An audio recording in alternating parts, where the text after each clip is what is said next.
guud ahaan dalka iyo deegaanka waxaa ka socda maanta olole dhirbeeris ah oo qayb ka ah barnaamijka dhaxal-reebka cagaaran. Mas-uuliyiinta iyo shaqaalaha xafiisyada beeraha, maaliyadda, dakhliga iyo dhaqanka iyo dalxiiska ee dowlad deegaanka Soomaalida oo ka qayb qaadanaya ololahan dhirbeerista ah ayaa biyo xidheenka magaalada Jigjiga ee Gidhibka si wadajir ah ugu beeray 75,000 oo geed oo ka mid ah 1 milyan ee geed ee lagu beerayo caasimadda deegaanka ee magaalada Jigjiga. Wasiirka xafiiska dhaqanka iyo dalxiiska dowlad deegaanka Soomaalida Marwo Warsan Cawil iyo wasiir ku-xigeenka xafiiska maaliyadda dowlad deegaanka Soomaalida Mudane Muxyidiin Cabdi Faarax oo ka mid ahaa mas-uuliyiintii ka qayb qaadanaysay ololahani dhirbeerista ah ayaa sheegay in dhirbeeristani ay qayb laxaadle ka qaadan doonto isbeddelka cimilada, cagaarinta, sidoo kalena ay ka hortagi doonto carra guurka. saaka waxaan usoo kalahnay salaaso wixii inaan ka qayb qaadano ololaha cagaarinta dalka oo aan deegaanka Soomaalida aan muddo 3 cisho aan ku hawlanayn diyaarinteeda.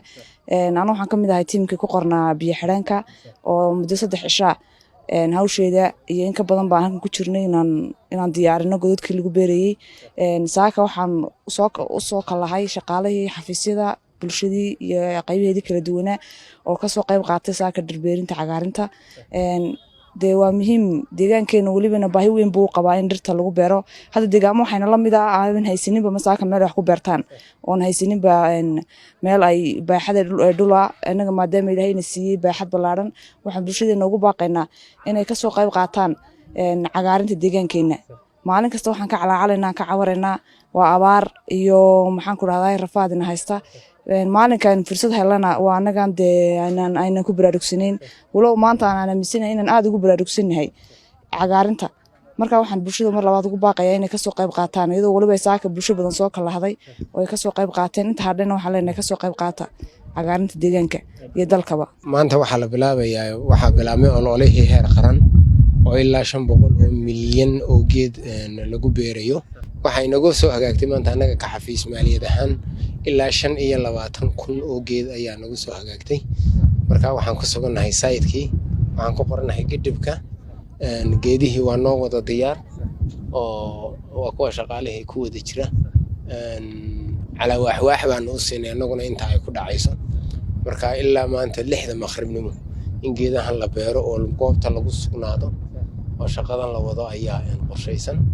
marka shaqadii baan ku guda jirnay makana oo kuwa biyana halkan ma ka soo dhuraynaa majarafadii iyo qalabkiina waa noo diyaar.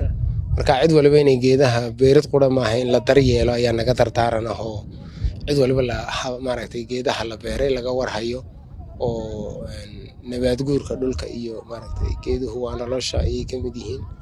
marka waxaan naga tartaaran in maaragtay cid waliba sayidka lagu qoray goobta lagu qoray xaafadeeda ay cid waliba ka dhex beerto ayaan insha Allah taala kula tartaarmayna. dhirtani waxay ka bedeli doontaa horta dhirtu ku faa'iidooyinka ay leedahay waxa kamid ah oxygen hawo nadiif ah inaad hesho waxa ka masuula dhirta. nabaad guurka dhulka oo carradu inayna nabaad guurinayna maaragtay daadku oo qaadinayna maaragtay meel kale ka tagin iyadana waa ka dawo. ta kale waa feed for animal xoolaheeda waxay u yihiin manaafacaad oo waxay u yihiin dawo. diiniyan hadduu xataa yawmal qiyaamahu dhaco dhulkeeda la soo laabayo wadgeed gacanta ku hayso hatuurina beer baa la leeyahay waa waajib ina saaran in dhirta la beero. wax sunno ama waa faral waa waajib nabigeena calayhi salaatu wasalaam iyo Ilaahay bay ina saareen in dhirta iyo nabaad guurkeeda iyo dhulka haddii aad daryeesho ku daryeeli haddii aanad dhulka daryeelina ku daryeeli maayo.